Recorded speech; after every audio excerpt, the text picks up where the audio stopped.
Greetings,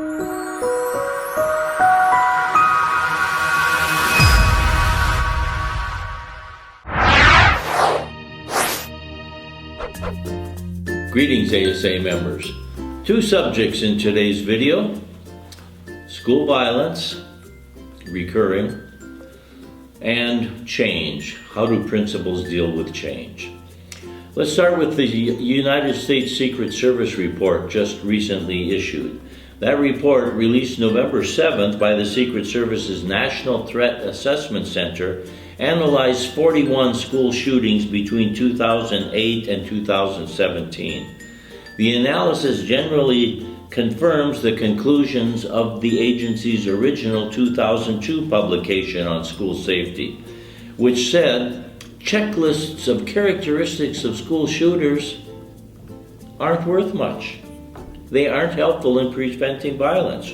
Why? And this is a direct quote from the report, the number one conclusion of the report. There is no profile of a student attacker, nor is there a profile of a school that has been targeted. I guess that's not really very helpful, but it's true. Instead, that earlier study and this one advocate for the idea of a threat assessment in which teams of educators, counselors, administrators, teachers, school resource officers compile academic, behavioral, and other evidence to determine whether a person is actually a threat or poses a problem for a school. So the implications for schools seem to be the same, including these teams to triage threats, says Anthony Petrosino, a school safety expert from West Ed. Then he goes on to say this, which seems in a way to be duh, but it's a critical part of school safety. Schools should also consider broader strategies, such as trying to connect every youth to at least one caring adult. Well, have we been talking about that for 40 years? In other words, school culture, one caring adult for every student, works as well to mitigate threats as any other strategy. But we did learn some things from this report, and there are commonalities. Here's 7 of them. Secondary schools, high schools in other words, were the most frequently targeted. 75% of the incidents studied occurred at high schools. Secondly, attackers were usually white and they were overwhelmingly male. Yes, it's men doing it. Mirroring the characteristics of U.S. mass shootings in general, 83% of the school attacks were carried out by males and 62% of the attackers were white. Next, police presence varied. Nearly half of the schools with incidents employed at least one full-time resource officer. But what does that tell you? Half of them didn't. So the presence or lack thereof of a resource officer was not a critical factor. And guns were the most often used weapon, but knives were occasionally used as well. Most attackers, next, had a grievance. At 83%, grievances were their most common motivation, usually against fellow students, sometimes against staff members, sometimes against society in general. Most of them did have a grievance of some kind. Next, most attackers had a plan. They had engaged in observable planning of their attacks. They had researched weapons. They had documented their plans. What does that mean? Somebody probably knew about it. And they had packed a bag with weapons. And finally, many of them had a history of involvement with school disciplinary action or with law enforcement. And those are things to look for. So threat assessment teams should look at potential access to weapons. Most of them got the weapons from home. They must look at motivation, grievances against individual staff, former romantic partners.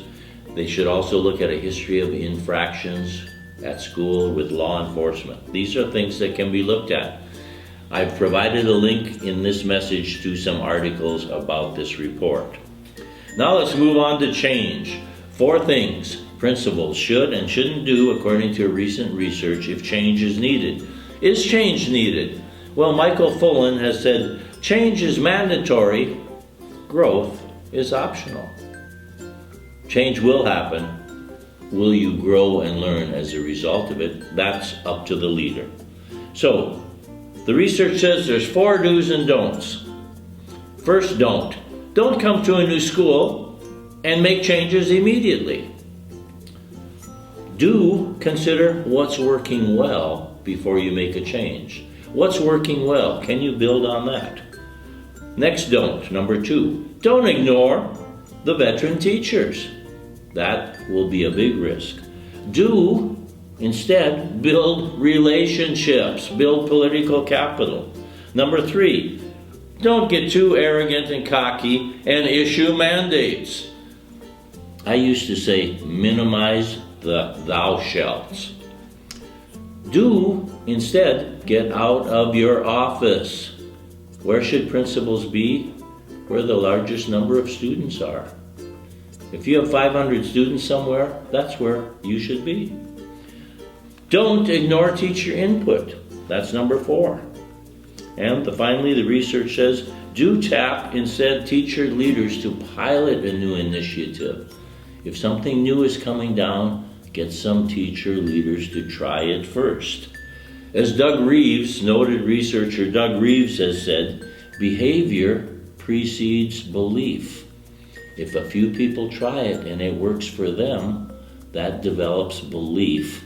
When people believe something will work because they've seen it work, guess what? Then they'll try it. It's like we've seen the pioneers do it, now we will try it. So that's just some research. I'll provide a link to that article. It was in Ed Week. We will have to change. Can we grow with the change? Now, let's conclude by talking about a few events that are going on. The ASA Middle Level Drive-In Conference, December 9th. There's still time to register for that. Now let's jump ahead into the new year. Yes, it's almost 2020. I know, that's a frightening thought. Our quarterly division meeting, our third one of the year, January 13th in Mesa.